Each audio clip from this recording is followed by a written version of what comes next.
Behind me is actually the Huangkao High School that has been preserved after the devastating earthquake in 2008. Hey, Roger here from CNTVNA.com. We are now at Suimo town.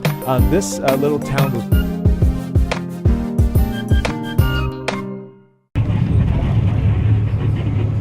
Hi there guys, Roger here at CNTVNA.com. I'm at one of the other biggest tourist attractions here in Chengdu, and that is the Earthquake Ruins Center.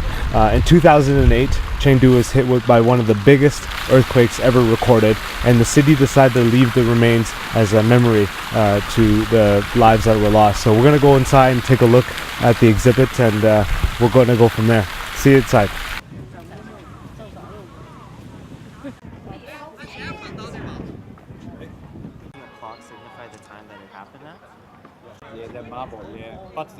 Behind me is actually the Huangkao High School that has been preserved after the devastating earthquake in 2008. If you can take a look, it's the only building that's been well preserved in memory of all the lives that were lost during this devastation. It's quite humbling to see this and to know that the city worked so hard to preserve this so they can have a memory of this. So take a look. It's something that I've never seen before.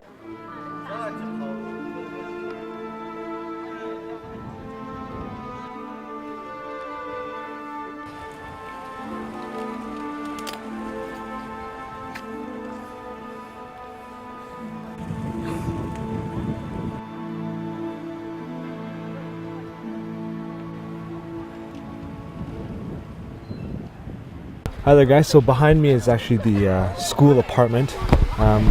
It's really saddening, but people come here to pay respect to the lives lost in the devastation.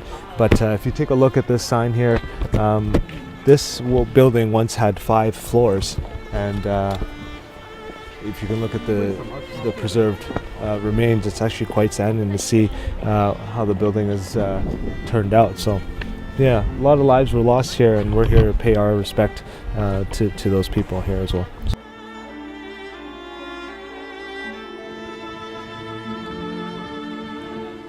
And again, behind me, this used to be one of the classroom buildings.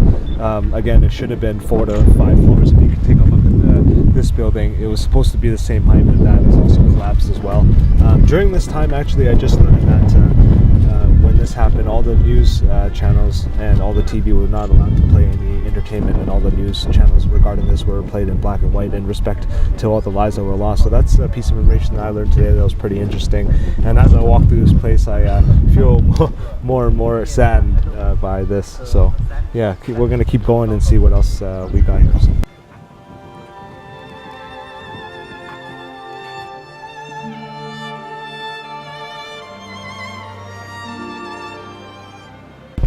So behind me on the last part of the tour here is the library and conference room.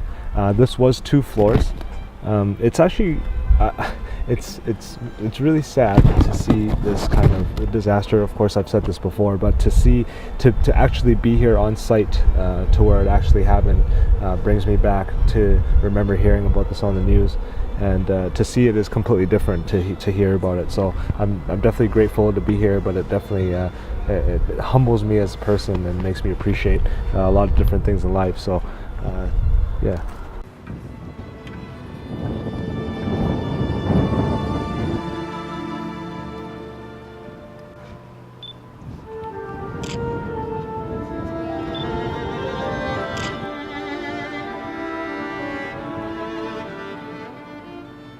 Roger here from CNTVNA.com. We are now at Suimo town.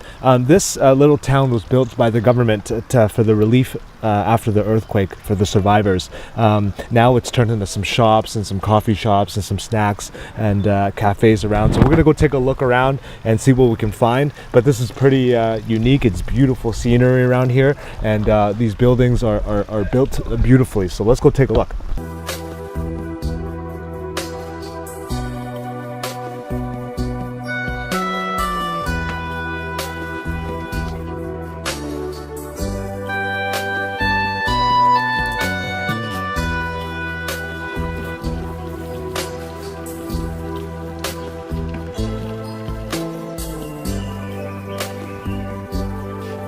好清楚哦。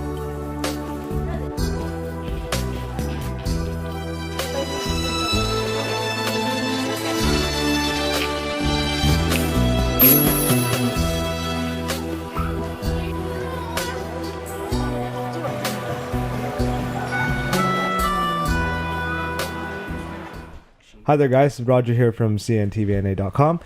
We wrapped up our last 2 days of adventure. It's been a long 2 days, but I'm with Vlad, and we just want to catch up with him and see what he thought was his highlights in the last 2 days and what he would recommend if anyone was coming to visit Sichuan. So, Vlad, what was the highlight of your last 2 days here? I think the opera was the highlight of my yesterday's day. Yeah, that was fun, right? When I thought of opera, I actually thought of singing the entire time, but it was more of like a theater act. Yeah. There was different acts, right? There was even silent acts where they didn't even sing. Yeah. That girl with the table, right? That Yes, was good. Yeah. that was good. And the hand puppets, kind of with the shadows. Yeah. Yes, Yeah, that was really cool. amazing. Yeah. What were your thoughts about the wreckage and the Oh, the earthquake. When it happened in 2008, you see the news. You see the natural disasters happen around the world all the time, right? But the feeling of actually doesn't sink in until you're actually there to see it. Yeah. And as you're walking around the wreckage, you kind of just start to kind of feel grateful for, just to be here and just to see this as well. So yeah. I like the Wuho Shrine. Yeah. I like the Chinese history. Yeah. Learning about the 3 dynasties that went to war during that time was very interesting, Yeah. and how different eras worked Yeah. and did things differently, Yeah. and what they were able to produce, like the brocade. Yeah, Brocade, the the brocade, brocade, yeah, the handmade brocade, silk brocade. brocade was part of the 3 dynasties as well. It was the Shu dynasty, yeah. Shu side.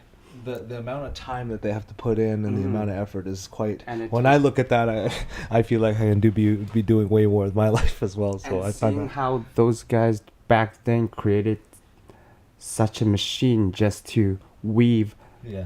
the silk, brocade yeah. was amazing. Handmade by man? Yeah, it was handmade. That's impressive. Like what they did, because they didn't have machine, is they put fire and then pour water onto it so they will break the earth easily, and they could take it by hand. So what it makes to the irrigation is that one is it goes really strong, really fast, and the other really calm, so it doesn't overflows and gets into the bill. Yeah, yeah. So that was good. Well, thank you for spending time with us. We got another 2 days here in the city, and we're going to do a little more exploring tomorrow, so I'll catch up with Ali then. Thank you, Ali. Thanks.